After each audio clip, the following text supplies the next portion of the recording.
Teaching మన దేశంలో విధ్వంసమైందని Vidya Bharati all India vice president Murali Manohar అన్నారు. హైదరాబాద్ ఉస్మానియా యూనివర్సిటీ ఏఎంఎస్ మహిళా డిగ్రీ కళాశాలలో విద్యాభారతి ఆధ్వర్యంలో ఒకరోజు సెమినార్ను నిర్వహించారు. ఈ సెమినార్కు తెలంగాణ రాష్ట్రంలో ఉన్న వివిధ యూనివర్సిటీ ప్రొఫెసర్లు, డిగ్రీ కాలేజ్ లెక్చరర్లు హాజరయ్యారు. ఈ సందర్భంగా మురళీ మనోహర్ మాట్లాడుతూ విద్యాభారతి 1950లో ఏర్పడిందని, విద్యాభారతి మొదటి నుండి స్కూల్ విద్యపైనే మాత్రమే పనిచేస్తోందని, గత 5 సంవత్సరాల నుండి ఉన్నత విద్యపై కూడా దృష్టి సారించిందని అన్నారు. తెలంగాణ రాష్ట్రంలో విద్యాభారతి నూతన కమిటీ ఏర్పాటు చేస్తామని, నూతన కమిటీలో యూనివర్సిటీ ప్రొఫెసర్లు, డిగ్రీ కళాశాల లెక్చరర్లతో కూడిన కమిటీ ఏర్పాటు చేశామని మురళీ మనోహర్ తెలియజేశారు. संस्कृत तो सर छोड़ दीजिए, लेकिन आज हिंदी की भी जो है बहुत कुछ स्थिति ऐसी है।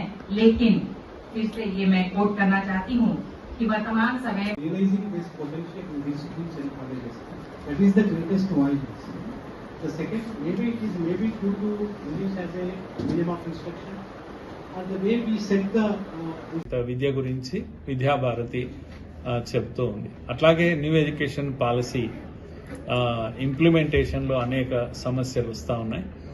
వాటిపైన కూడా విద్యాభారతి పనిచేస్తుంది. ఇండియన్ నాలెడ్జ్ సిస్టమ్ పైన విద్యాభారతి పనిచేస్తుంది. మల్టీలింగ్వలిజం పైన, మాతృభాష యొక్క ప్రాధాన్యత పైన కూడా ఏదైతే ఎన్ఈపి చెప్తున్నదో ఆ విషయం పైన కూడా విద్యాభారతి పని ప్రారంభించింది దేశమంతా కూడా. ఆ విధంగా తెలంగాణలో ఈరోజు జరిగినటువంటి సెమినార్లో అనేక మంది విద్యావేత్తలు పాల్గొన్నారు. ప్రొఫెసర్ తిరుపతిరావు గారు, లేకపోతే ప్రొఫెసర్ భానుప్రకాష్ రెడ్డి గారు, ప్రొఫెసర్ గోపాల్ రెడ్డి గారు అగ్రికల్చర్ యూనివర్సిటీ, ఎన్ఐఎన్ సైంటిస్టులు, లేకపోతే ఇతరత్ర ప్రొఫెసర్ శివరాజు గారు కెమిస్ట్రీ ప్రొఫెసర్ రామకృష్ణ గారు ఎడ్యుకేషన్, ఇలా ఎంతోమంది సీనియర్ ప్రొఫెసర్స్, పెద్దలు అందరూ కూడా ఈ సభలో పాల్గొన్నారు. విద్యాభారతి పనిని దగ్గరుండి ప్రోత్సహిస్తూ ఉన్నారు. వాళ్ళంతా కూడా మా యొక్క అకాడమిక్ సెల్ అని అంటాం, విద్వత్ సమితి అంటారు. ఆ విధంగా మమ్మల్ని గైడ్ చేయడానికి ఒప్పుకున్నారు. వచ్చే ఏడాది అంతా కూడా జరిగే పనిని వాళ్ళే గైడ్ చేస్తారు. సో ఈ సందర్భంగా ముఖ్యంగా ప్రొఫెసర్ సుధాకర్ గారు చేసిన లెక్చర్ యొక్క అర్థము, పరమార్థము చాలా మందిని ఆకర్షించింది. తరగతి గదిలో జరగాల్సిన మార్పు ఏంటి, ఉపాధ్యాయుడిలో పాఠం బోధించే పద్ధతిలో ఏ మార్పు రావాలి, ముఖ్యంగా విద్యార్థి సమస్య ఉపాధ్యాయుడు అడ్రస్ చేయడం లేదు.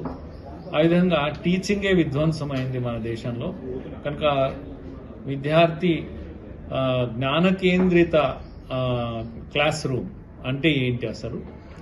ఇది స్టూడెంట్ సెంట్రిక్ కాదు, టీచర్ సెంట్రిక్ కాదు, కావాల్సింది నాలెడ్జ్ సెంట్రిక్ ఎడ్యుకేషన్ కావాలి అనే విషయాన్ని రఘునందన్ గారు చాలా స్పష్టంగా ఇక్కడ ఉన్న విద్యావేత్తలకు వారు వివరించారు. ఈ దిశలో విద్యాభారతి ఉన్నత విద్య తెలంగాణ పనిచేస్తుందని తెలియజేస్తున్నాను. उच्च स्तरीय रूप से हमारी प्राचीन भाषा संस्कृत को फिर से उसका पुनर्निर्माण करके, उसका पुनर्जागरण करके